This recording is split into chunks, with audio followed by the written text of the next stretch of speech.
5 വർഷം മുമ്പത്തെ കാര്യം.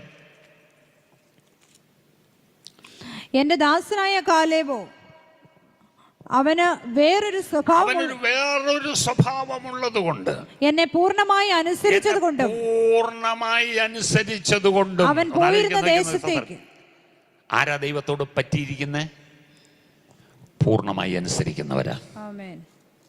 മനസ്സിലായോ? ദൈവത്തോട് ആരാ പറ്റിയിരിക്കുന്ന? ചുമ്മാ പറഞ്ഞാലൊന്നും പറ്റിയിരിക്കാൻ പറ്റത്തില്ല.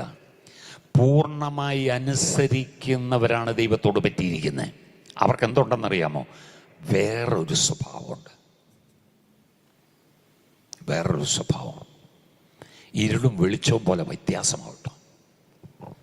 ഹല്ലേലൂയ. ദൈവത്തോട് പറ്റിയിരിക്കുന്നവന് ദൈവത്തിൻ്റെ സ്വഭാവം ഉണ്ടാവും. മുല്ലപ്പൂമ്പൊടി ഏറ്റുകിടക്കും കല്ലിനുമുണ്ടാകും ഒരു സൗരഭ്യമെന്ന് ലോകം പറയുന്നില്ലേ? എന്ത് സൗരഭ്യമാണ് നമ്മുടെ ഇന്ന് വരേണ്ടത്? ഞാനും നിങ്ങളും ദൈവത്തോട് പറ്റിയിരിക്കുന്നെങ്കിൽ ക്രിസ്തുവിൻ്റെ സൗരഭ്യ വാസന എന്നിലും നിങ്ങളിൽ നിന്ന് പുറത്തു വരണം. നിങ്ങളുടെ സൗമ്യത സകല മനുഷ്യരും അറിയട്ടെ എന്നാണ് പറഞ്ഞത്. യേശു പറഞ്ഞു തന്നെ പഠിപ്പിക്കാൻ തുടങ്ങിയപ്പോൾ, ഞാൻ സൗമ്യതയുള്ളവനും താഴ്മയുള്ളവനുമാകയാൽ എൻ്റെ മുഖമേറ്റുകൊണ്ട് എന്നോട് പഠിപ്പീൻ. ബേസിക്കായിട്ടുള്ള കാര്യമാണ്. ഞാൻ പറയട്ടെ, സ്തോത്രം. അതുകൊണ്ടാണല്ലോ പുറം ലോകം പെന്തിക്കോസ്തുകാരെ എടുത്തിട്ട് ചവിട്ടിയില്ല. അവരെന്ത് ചെയ്യത്തില്ല? തിരിച്ചു തല്ലത്തില്ല, തിരിച്ച് ചീത്ത പറയത്തില്ല. അതവർക്ക് അറിയാവുന്നതുകൊണ്ടാണ് അവർ പറയണത്.